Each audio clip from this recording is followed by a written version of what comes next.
농구에서 가장 임팩트가 큰 기술은 뭐니뭐니 해도 덩크이며 단순히 점수 획득을 넘어 사기 증진의 기폭제로서 분위기 반전도 이끌어낼 수가 있습니다. 형태는 수없이 많지만 멀리서 높이 뛰어올라 묘기를 부린 뒤 골대를 강타하는 이 현란한 모션들이 유독 반응이 뜨겁고, 이는 고도의 점프력과 민첩성이 수반되어야 하며 과거에는 주로 가드나 스몰 포워드를 맡았던 키가 평균 또는 비교적 작은 선수들에게서 볼 수가 있었습니다. 반면 파워포워드와 센터를 아우르는 빅맨 포지션의 선수들은 거의 불가능이었는데요. 왜냐면 키와 몸집이 매우 커서 대개 스피드와 점프력이 낮은 편이고 활동 반경도 골밑에 국한되어 있는지라 덩크를 제자리에서만 하는 경우가 많으며, 이처럼 플레이가 단조롭다 보니 빅맨에 대한 이미지는 화려함과 거리가 멀었습니다. 그런데 갑자기 한 선수가 혜성같이 나타나 그 편견을 박살내버렸으니, 키가 208cm였던 그는 빅맨임에도 상당히 빨랐고 몸 자체가 스프링으로 된 것 마냥 탄력이 넘쳤으며 거기다 유연성까지 엄청 대단했습니다. 먼 거리에서 덩크를 할 수 있는 건 기본이거니와 묘기도 여러가지가 가능했고, 수비수가 블락을 떴을 때는 온몸을 비틀어 회피했으며 정 피하고 싶지 않을 때에는 그냥 냅다 머리 위로 찍어 눌러버렸습니다. 화려함과 역동성을 동시에 갖춘 빅맨은 처음이라 사람들은 짐승 같은 이 마초적인 플레이에 흠뻑 빠졌는데요. 그의 이름은 숀 캠프라고 하며 활약상이 워낙 압권이기에 해설위원과 농구 팬들 사이에서 지배자로 통했습니다. 실제로 리그의 판도를 쥐락펴락하며 전세계 많은 이들에게 충격을 선사했고, 말년도 여러가지 의미에서 상당히 놀라웠으며 오죽하면 그의 커리어가 후대의 선수들에게 큰 교훈이 될 정도였다고 하니 대체 얼마나 기막힌 농구 인생인지 지금부터 한번 살펴보도록 하겠습니다.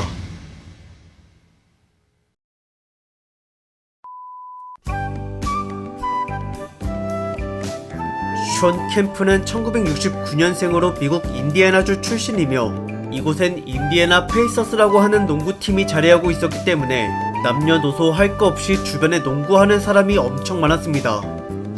그래서 캠프도 분위기 따라 일찍이 3살 때부터 농구를 접하게 됐고, 유치원 때에는 어느 한 가지 뚜렷한 목표를 가졌는데요. 그건 바로 동네에서 알아줄 정도로 재능이 출중했던 친누나를 이기는 것이었으며, 여자이지만 의외로 플레이 스타일이 매우 거칠었고 승부에서만큼은 냉혈한 이어서 동생이라 해도 절대 봐주지 않았습니다. 계속되는 패배에 화가 난 캠프는 누나를 넘기 위해 연습을 지독하게 많이 했으며 끝내 초등학교 졸업 즈음이 돼서야 완전히 우위를 점하였고, 그간 수없이 대결하면서 생겨난 승부욕과 경쟁심은 앞으로 더 큰 성장을 할 수 있는 스포츠 인생의 중요한 원동력이 되었습니다. 게다가 실력뿐만 아니라 키까지 무럭무럭 잘 자랐는데요. 고등학교 1학년까지만 해도 신장이 175cm로 평범한 축에 속했지만 불과 2년 사이에 무려 33cm가 자라 고3 때 208cm가 되었고, 덩달아 스피드와 점프력도 탈인간급의 수준으로 변모하였습니다. 이처럼 기술과 운동 능력 그리고 신체 조건까지 모두 월등해지자 본격적으로 고교 무대를 주름잡기 시작했으며, 시원하고 묵직한 그의 플레이는 수많은 관중들을 매료시켰고 관람 티켓이 매경기마다 항상 매진될 만큼 인기가 엄청 뜨거웠습니다. 고등학교 4학년 졸업반 때는 혼자 팀을 캐리하며 기어코 인디애나주에서 우승을 달성했고, 이에 따라 인디애나주의 최고의 선수로 떠올랐는데요. 미국 전체에서는 4등으로 평가를 받았으며, 그로 인하여 맥도날드 주관 아래 매년 전국 최상위권 고교 선수들이 한자리에 모이는 특별 이벤트 경기에도 참가하게 됐고, 명망 높은 대학과 NBA 스카우터들이 지켜보는 이날 양팀 사이에서 최다 득점을 기록하였습니다. 당시에는 고등학교를 졸업하자마자 NBA에 들어갈 수가 있었지만 보다 고차원적인 실력 검증을 위해 가능한 한 1년이라도 대학 무대를 밟아보는 게 낫다라는 것이 업계 분위기였으며, 안 그래도 캠프는 이미 명문 중의 명문으로 손꼽히는 켄터키 대학에 입학하기로 약속이 되어 있었습니다. 그러나 정작 대학에서는 단 한 경기도 뛰어보질 못했는데요. 이유는 고등학교 학업 성적이 매우 형편없었기 때문이고, 거기다 한국의 수능처럼 SAT라는 대학 입시 점수까지 출전 자격을 요하는 최소 조건에 부합하지 못한지라 입학은 가능하지만 1년 동안은 경기에 나갈 수가 없었습니다. 이는 국가에서 엄격히 정한 규정이며 아무리 특출난 선수라 할지라도 공부를 절대 등한시해서는 안 됐고 자격 미달로 캠프는 어쩔 수 없이 벤치에만 앉아 있었습니다. 게다가 심지어 도중에는 불미스러운 일을 저지르는 바람에 켄터키 대학을 떠날 수밖에 없는 지경이 되고야 마는데요. 그건 바로 같은 팀 동료이자 감독의 아들인 어느 한 선수의 금목걸이 2개를 훔쳐 이를 전당포에 판 절도죄였으며 발각됨과 동시에 학교에서 쫓겨나게 되었습니다. 전문대학으로 전학을 갔지만 경기를 뛸 수 없는 건 여기서도 마찬가지였고 그저 동네 야외 코트만을 전전했으며 이처럼 캠프의 신입생 1년은 아무것도 이루지 못한 채 무의미하게 흘렀습니다. 그래서 전문대학을 계속 다녀봤자 시간 낭비이기 때문에 이후 곧바로 1989 NBA 드래프트에 신청서를 냈는데요. 비록 고등학생 때 비해 위신과 경기 감각이 현저히 떨어진 상태였지만 그래도 그때 당시의 활약상을 기반으로 여전히 기대를 갖고 있는 스카우터들이 여러 남아있었으며 몸도 제법 관리가 잘 되어 있기에 드래프트 당일날 캠프는 전체 54명 중 17번째로 나름 일찍 시애틀 슈퍼소닉스에게 지명을 받아 NBA 커리어를 무탈히 시작하게 되었습니다.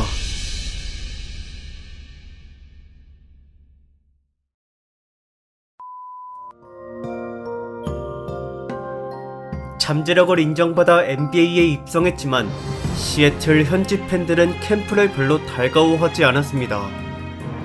대학 무대 경험이 전무한 검증되지 않은 실력이 가장 큰 이유였고 인성에 관해서도 범죄 이력 때문에 비호감으로 비춰졌으며 게다가 형편없는 학업 성적은 그들에게 놀림감이 되었습니다. 글도 못 쓰는 멍청이라는 말이 나올 정도로 악평과 구설수가 매우 심했고 그 와중에 실제 경기력마저 기대 이하다 보니 여론이 더욱더 안 좋아졌으며 이런 암울한 분위기가 계속 지속되자 캠프는 진짜로 얼마 못 가 방출당할 수도 있다는 위기감이 들었습니다. 허나 이 초조함이 오히려 기량 발전의 기폭제가 되었는데요. 어느 순간부터 그는 절박한 심정에 닥치는 대로 동료 선배들을 붙잡아 자문을 구했으며 훈련과 연습도 체육관에 거의 살다시피 하며 누구보다 제일 성실히 임했고 팀원들이 혀를 내두를 만큼 독종이었다고 합니다. 공부머리가 그닥 좋지 않아 전술과 노하우를 비롯한 농구의 전문 요소들을 숙달하는 데 어려움이 있었지만 수많은 시행착오와 근성으로 난관을 극복했고 이 같은 필사적인 노력의 실력이 단기간에 비약적으로 상승하였으며 그에 따라 감독에게 신용을 얻은 캠프는 2년차부터 선발로 계속 발탁되었습니다. 기회가 주어지자 매년마다 그의 존재감이 거침없이 커져갔는데요. 키가 2m 8cm로 포지션이 파워포워드였던 그는 점프력이 무려 1m 4cm나 되는 정상급 운동 능력을 과시하며 덩크를 호쾌하게 찍어댔고 앞에 수비수가 버티고 있는 경우에도 이에 주춤하지 않고 과감히 골대로 공을 들이박았으며 빅맨이 이렇게까지 화려하고 역동적인 덩크를 구사하는 건 역사상 처음이기에 언론과 농구 팬들의 이목을 단숨에 사로잡았습니다. 더불어 엘리웁 덩크에도 무척 능하다 보니 언제 어디서 패스를 올려주든 족족 잘 받아먹었고 이에 대해선 슈퍼스타의 제목을 지닌 포인트 가드 게리 페이튼이란 선수와 찰떡궁합이었으며 둘의 환상적인 호흡으로 연출되는 멋진 장면들은 관중들의 온몸을 전율돋게 만들었습니다. 게다가 단순히 덩크밖에 꽂을 줄 모르는 1차원적인 유형도 결코 아니었는데요. 골밑에서는 상대를 등지고 드리블하는 포스트업 자세에서 도중에 순간 몸을 회전시켜 골대 쪽으로 비집고 들어가는 백다운이란 기술을 아주 능숙하게 잘 썼으며 덩크 없이도 마무리 능력이 탁월했고 먼 거리에서는 미들슛으로도 득점을 곧잘 내곤 했습니다.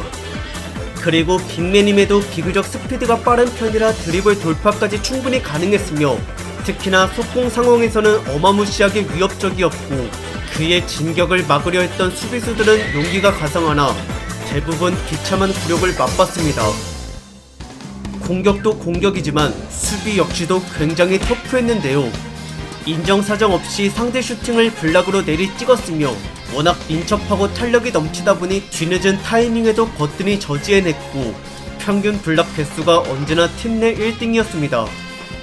덩달아 리바운드마저 평균 수치가 팀 내에서 가장 높았으며 공격 리바운드를 따냄과 동시에 덩크로 마무리 짓는 풋백 덩크는 정말 일품이었고, 간혹 리바를 따기 힘든 상황에 처하더라도 반응 속도가 빠르기 때문에 상대가 못 잡도록 탭아웃으로 공을 위로 쳐낸 뒤 다시 재빨리 뛰어올라 낚아챘습니다. 상대를 짓뭉개고 분위기를 압도하는 활약이 많은지라 이에 걸맞는 별명이 생기기도 했는데요. 그는 통상 지배자라는 뜻을 가진 레인맨으로 불렸으며, 또한 덩크를 할 때는 유달리 팔이 길고 득점 이후 골대에 매달리는 모습이 잦아서 이것이 정글의 원숭이를 연상시킨다는 의미로 정글 덩크라는 별칭이 붙기도 했습니다. 자신만의 수식어가 만들어질 정도로 당시 캠프의 인기는 하늘을 찔렀고, 심지어 나중에는 유명 스포츠 브랜드 리복에서 그의 전용 시그니처 농구화를 제작해주기까지 했으며, 이름이 다소 부적절한 편이었지만 선수 자체가 워낙 매력적이기에 전세계적으로 불티나게 팔렸습니다. 점차 높아지는 캠프의 위상과 함께 구단의 성적도 우상향을 그려나갔는데요.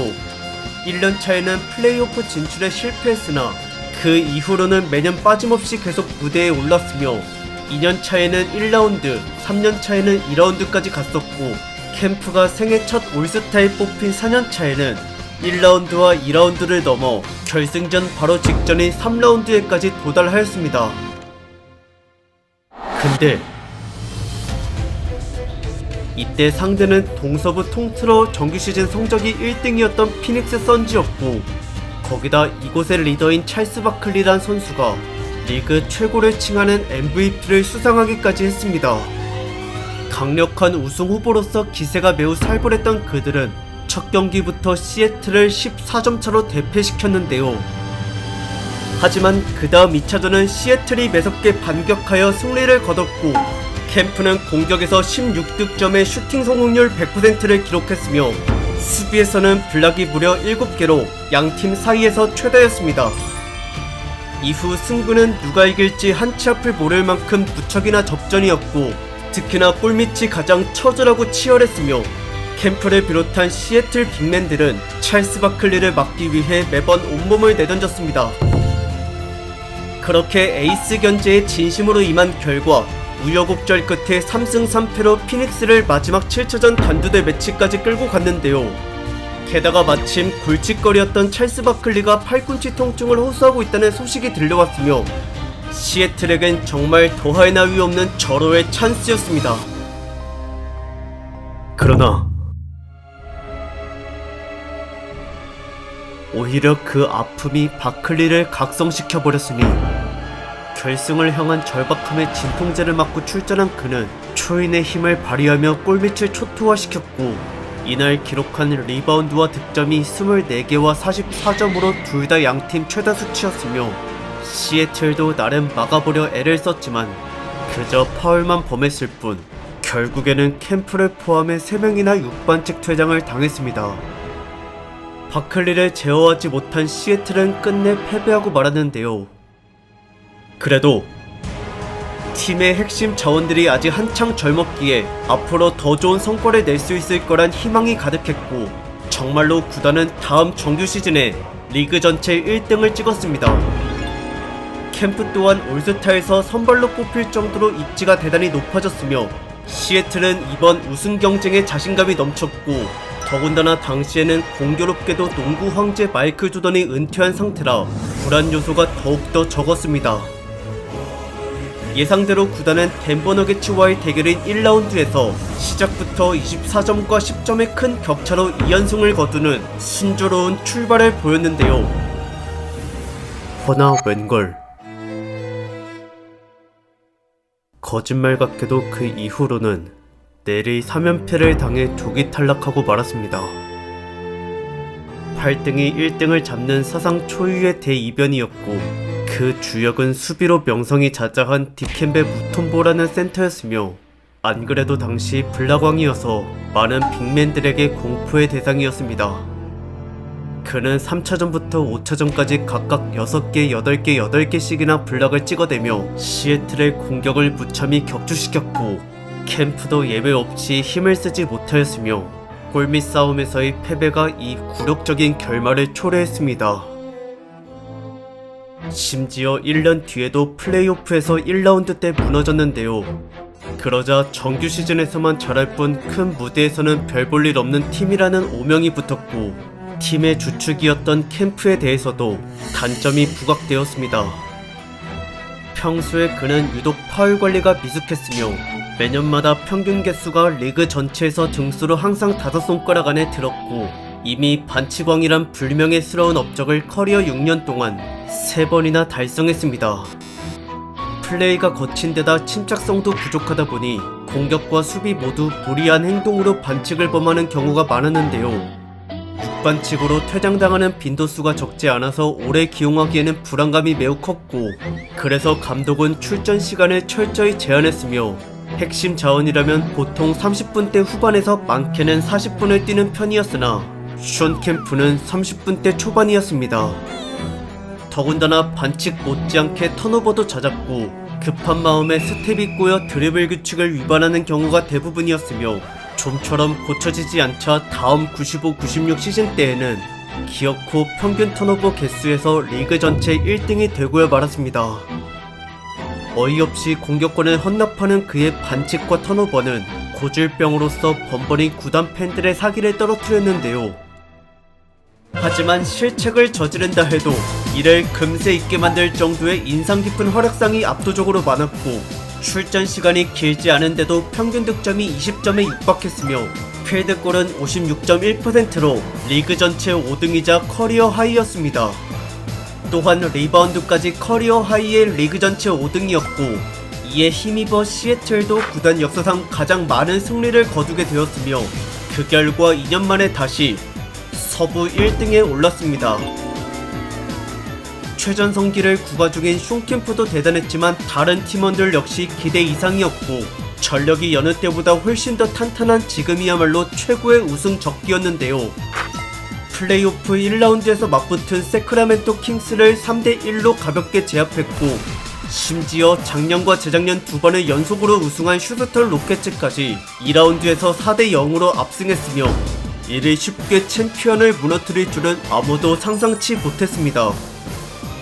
그들은 기세를 타 3라운드에서마저 유타 재즈를 시작부터 30점 차로 짓뭉개버렸고, 이날 가장 공헌도가 높았던 캠프의 기록 수치는 득점과 필드골, 그리고 리바운드 2셈 모두가 양팀 최다였으며 2차전에도 승리를 쟁취해 시리즈 초반을 우세하게 다졌습니다. 허나 유타도 마찬가지로 명백한 우승 후보로서 선수층이 매우 두텁기에 승부가 생각만큼 빨리 종결되지 않았는데요. 4차전이 끝났을 적만 해도 시애틀이 3대1로 매우 유리했지만 5차전에서 승리를 3점 차로 아깝게 놓쳐버렸고, 그 다음 경기에선 35점 차의 완패를 당했으며, 이에 따라 결국 기세가 눌린 채로 마지막 7차전까지 끌려가게 되었습니다. 그래도 다시 한번 1차전 때처럼 득점과 필드골, 그리고 리바운드 2셈 모두에서 양팀 최고치를 기록한 션 캠프의 신들린 활약 덕분에 침체된 분위기를 간신히 반전시킬 수가 있었고, 게다가 평소 경솔한 이미지와는 달리 플레이 성향도 파울과 턴오버가 각각 3개밖에 되지 않을 정도로 꽤나 신중했으며, 끝내 처절했던 고지전의 최종 승자는 4점의 간발의 차이로 시애틀 슈퍼소닉스가 되었습니다.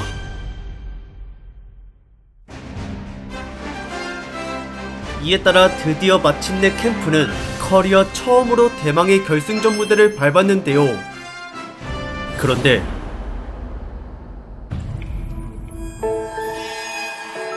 마지막 상대가 하필 이번 정규 시즌에서 리그 역대 최다 승수를 달성한 시카고 불스였고, 그 중심의 에이스마저 농구 황제 마이클 조던이었습니다. 과거 3연속 우승을 이뤘었던 그는 은퇴로 1년 반을 쉬다가 작년에 복귀했으며, 떨어진 기량을 귀신같이 금세 다시 회복하여 이번에 득점왕을 차지했고, 자신을 포함해 구단의 주축 선수들이 나이가 다소 많은 편인데도 시카고를 리그 역대 최강팀으로 이끌었습니다. 두 팀의 결승은 시카고의 홈구장에서 시작됐는데요. 캠프는 불리한 환경임에도 1차전과 2차전 모두 양팀 사이에서 최다 득점을 기록하며 분전했지만 막상 결과는 단 1승도 거두지 못한 2연패였고 거기다 시애틀 홈에서 열린 3차전마저 조던에게 36점을 두드려 맞고 22점 차로 대패했으며 코트 전방위 쪽으로 공수 양측 다 뭐하나 제대로 풀리는 게 없었습니다. 분명 정규 시즌 기준으로 당시 시애틀은 공격 지표가 리그 전체 8등, 수비는 2등이었던 나름 빈틈없는 강력한 팀이었으나 어처구니 없게도 시카고는 둘 다 모두 1등이었고 선수 구성원들의 결승 무대 경험까지도 보다 압도적으로 많았으며 어쩌면 애초부터 상대가 되지 않는 승부였을지도 모릅니다. 순식간에 0대3으로 벼랑 끝에 몰리게 되자 이 참혹한 스코어에 시애틀 팬들은 좌절했고 언론사는 이미 벌써부터 시카고의 4연승 퍼펙트 우승을 확정한 분위기였는데요. 그러나 이 절망스러운 상황 속에서도 시애틀 선수들은 의지가 꺾이지 않았으니 홈에서 적팀을 축하해주고 싶지 않을 뿐더러 우승에 대한 열망도 아직 사그라들지 않았고 희망의 불씨를 살리고자 다들 4차전에 모든 걸 내걸고 뛰었으며 수비에서는 게리 페이튼이 공격에서는 숀 캠프가 최고의 활약을 펼쳤습니다. 마이클 조던은 그들에게 막혀 이날 슈팅 성공률이 고작 31.6%로 매우 부진했는데요. 반면 캠프는 70.6%의 25득점으로 두 기록 다 양팀 사이에서 가장 높았고 이처럼 조던이 기회를 날릴 때마다 착실히 이득을 냈으며 그 결과 21점 차의 대승을 거두어냈습니다. 추격의 발판이 마련된 데다 다음 경기도 홈그라운드이기에 관중과 선수들의 사기가 한창 드높아졌고 연달아 이번 5차전까지 11점 차로 크게 이겼으며 드디어 시리즈 스코어 동점을 바라볼 수 있게 되었습니다. 앞으로의 남은 경기들이 전부 원정이었지만 선수들의 자신감은 차고도 넘쳐 흘렀는데요. 하지만 안타깝게도 역전의 드라마는 이루어지지 않았습니다. 조던을 억제하는 데에는 확실히 성공했으나 그 외 나머지 선수들까지는 막지를 못했고 특히나 평소와 달리 골밑 싸움이 유독 버거웠으며 자꾸만 상대에게 리바운드를 빼앗기고 더불어 실점까지 늘어나는 바람에 경기 내내 단 한 번도 점수를 앞서보질 못했습니다. 더군다나 설상가상으로 캠프가 파울 관리를 잘 못해 6반칙 퇴장을 당해버렸고 이에 시애틀은 그 즉시 의지가 꺾이고 말았으며 결국 12점 차의 패배로 시카고에게 무릎을 꿇었습니다.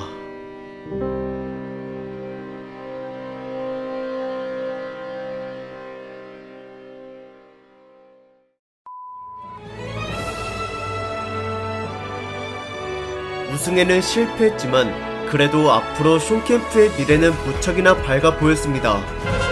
나이가 이제 겨우 26살이었고 결승에서의 활약이 워낙 돋보였기에 졌음에도 파이널 MVP 투표 때 2등을 차지했으며 남은 커리어 기간 동안 시애틀에서 얼마나 더 많은 업적과 성장을 이룰지 주목을 뜨겁게 받았습니다. 허나 갑자기 그는 기대와는 반대로 매우 불량스러운 행보를 보였습니다. 번번이 자기 멋대로 팀 훈련에 불참하였고 경기를 뛰는 데에도 의욕이 전혀 없었으며 여러 번의 다툼으로 동료들과의 관계마저 최악으로 치달았습니다. 이렇게 돌연 흑화한 이유는 구단에게 합당한 대우를 받지 못했기 때문인데요. 사실 명실상부 팀의 간판이지만 정작 연봉은 이제까지 항상 벤치 자원 수준이었고 심지어 결승 이후 96-97 시즌마저도 구단이 새로 계약한 평균 2.3득점짜리 백업 센터와 액수가 비슷했으며 반면 이 와중에 같은 주축 멤버였던 게리 페이튼은 캠프보다 3배가 높았습니다. 그래서 팀에 대한 애정이 완전히 식어버렸고 억지로 1년을 뛰고 나서는 자신에게 1억 달러 이상을 안겨줄 수 있는 구단을 물색했으며 기어코 7년에 총 1억 700만 달러의 초대형 계약을 제시한 클리블랜드 캐벌리어스로 이적하였습니다. 연봉이 1년 사이에 리그 전체 67위에서 13위로 껑충 뛰어오르자 그만큼 동기부여도 충만해졌는데요. 비록 당시 클리블랜드는 약팀이었을 뿐더러 선수 구성원의 대다수가 20대 초반으로 매우 어렸기 때문에 이번 시즌에도 하위권 전망이 대체적이었지만, 허나 숀 캠프는 시작 전부터 플레이오프 진출을 장담하였고 리더로서 훈련의 맹렬히 임했습니다. 그는 고액 연봉자답게 팀 내에서 평균 득점이 가장 높았으며 리그에서의 입지도 올스타 때 선발로 뽑힐 만큼 여전히 최상위권이었고, 그렇게 돈값을 두둑히 해내며 약조한 대로 플레이오프 진출을 진짜 달성해냈습니다. 다만 팀 전력이 우승권에는 한참 모자라기에 1라운드에서 조기 탈락하고 말았는데요. 그래도 캠프의 맹활약과 유망주들의 성장으로 충분히 위안이 됐으며 구단 관계자들은 앞으로 더 나은 성적을 낼 수 있을 거란 확신이 들었습니다. 그런데 전혀 예상치 못한 황당한 변화가 일어났으니 그건 바로 비상식적으로 불어난 숀 캠프의 체중이었고, 오프시즌 동안 무려 38.5kg이 쪘으며 팬들과 구단 임원들은 경악을 금치 못했습니다. 이렇게 비대해진 이유는 폭식과 마약, 그리고 술 때문이었는데요. 큰돈을 벌게 되어 나태해진 건지 자제력과 절제력이 부족해 보였고, 구단이 전문 영양사를 고용해 식단을 짜줘도 그는 단호히 거절했으며, 참고로 계약을 맺을 때 몸매 관리를 의무로 넣지 않았던지라 이제 와서 구단이 강제로 어찌할 도리가 없었습니다. 살이 찌는 바람에 짐승 같았던 초월적인 몸놀림은 더 이상 볼 수 없게 되었고, 파울 관리가 취약한데 스피드까지 느리다 보니 유독 수비에 문제가 커졌으며, 이에 따라 팀 전체적으로도 실점이 많아진 클리블랜드는 결국 동부 11등으로 플레이오프에 들지 못했습니다. 근데 한편 의외로 캠프의 평균 득점은 처음으로 20점을 넘긴 커리어 하이였는데요. 둔해지긴 했어도 공격은 아직 클라스가 죽지 않았고 나름 자신의 몸집을 잘 활용하여 노련하게 점수를 냈으며 다음 시즌도 평균 17.8득점의 준수한 기록을 세웠습니다. 하지만 실제 경기력은 이번에 매우 엉망이었고, 센터로 뛰는데도 불구하고 필드골이 41.7%밖에 되지 않았으며 거기다 파울 개수는 오랜만에 또 리그 1등을 찍었습니다. 이에 정남이가 떨어진 클리블랜드는 트레이드를 단행했는데요. 골밑에서의 든든한 몸빵용으로 쓰기 위해 포틀랜드 트레일 블레이저스가 데려가긴 했지만 막상 투입시켜본 결과 버티는 힘이 그닥 좋지 않았고, 심지어 그 큰 덩치를 가지고도 몸싸움 자체를 기피했으며 공격 때는 골밑 밖에서 미들슛만 주구장창 던졌습니다. 게다가 근력운동과 다이어트를 잘 하지 않아 걱정인 와중에 약물과 알코올이 중독 수준에 이르렀고, 이처럼 실력뿐만 아니라 프로의식까지 추락하자 구단에게 신용을 완전히 잃었으며 결국에는 포틀랜드에서의 2년차가 끝난 뒤 상호 협의를 거쳐 방출이 되었습니다. 이후에는 올랜도 매직과 최소 규모의 연봉으로 1년 계약을 맺었는데요. 벤치 자원으로만 쓰였던 포틀랜드 시절과는 달리 여기서는 주전으로도 많이 출전했지만 역시나 효율성이 너무 별로라 시즌 막바지에는 벤치로만 기용됐고, 거기다 마약과 알코올 중독에 관해서도 치료를 받다 중간에 내빼는 실망스러운 모습을 보였으며 구제불능이란 낙인이 찍혔습니다. 올랜도와의 계약이 끝난 뒤에는 NBA에서 더 이상 그를 볼 수가 없었고, 코카인과 대마초 등 마약 소지죄로 체포됐다는 안 좋은 소식만 간간히 들려왔으며 과거 복잡한 여자관계로 인해 생겨난 사생아들에 대한 추문도 나돌았습니다. 참으로 추잡하기 짝이 없는 말년이었고 부상도 아닌 그저 자기관리 실패로 커리어가 무너진 케이스이기에 오랜 팬들은 심히 안타까워했는데요. 허나 모든 걸 내려놓은 듯한 그리 방탕한 와중에도 캠프는 의외로 농구를 포기하지 않았습니다. 남몰래 열심히 살을 빼 전성기 시절의 체중으로 돌아온 적이 있었고, 다시 커리어를 시작하기 위해 입단 테스트를 여러 군데 신청했으며 비록 기량 미달과 개인적인 실수 그리고 자연재해 때문에 모두 무산되고 말았지만 그래도 최소한 농구에 대한 열정이 살아있음을 엿볼 수 있었습니다. 늦었어도 최선을 다해 노력했기에 그는 이제 아무런 미련이 없었고 38살에 완전한 은퇴를 선언했으며 이후 해프고 게을렀었던 자신의 과오를 반성하며 건전한 삶을 살았습니다. 우선 약물과 알코올 중독을 치료했고 사생아에 대한 양육비 문제도 잘 해결했는데요. 이에 따라 파탄나 있던 가족관계가 회복됐으며 그는 아내의 자선활동을 물심양면으로 도왔고 대외적으로 이미지가 많이 좋아졌습니다. 경제적으로는 개인 사업으로 여러가지 꽤 성과를 냈으며 2020년부터는 대마초 매장도 차렸고 언제나 문전성시를 이루고 있다고 합니다. 참고로 위치는 워싱턴주의 시애틀로 여기는 대마초가 합법인데요. 그리고 알다시피 시애틀 슈퍼소닉스의 연고지이기도 하며 지금은 구단이 사라졌지만 우승을 두고 호기롭게 싸우던 영광의 순간들을 팬들은 아직도 기억하고 있습니다. 더불어 누구보다 화려하고 파워풀했던 숀 캠프 또한 여전히 많은 사랑을 받고 있고 중도 이적을 했지만 공헌도가 워낙 큰지라 프랜차이즈 스타처럼 대우가 좋으며 한번 보면 잊지 못할 정도로 활약이 매우 인상 깊었기에 전체 농구 팬들 사이에서도 급격히 몰락한 비운의 선수보다는 한 시대를 풍미한 레인맨으로 회고되고 있습니다.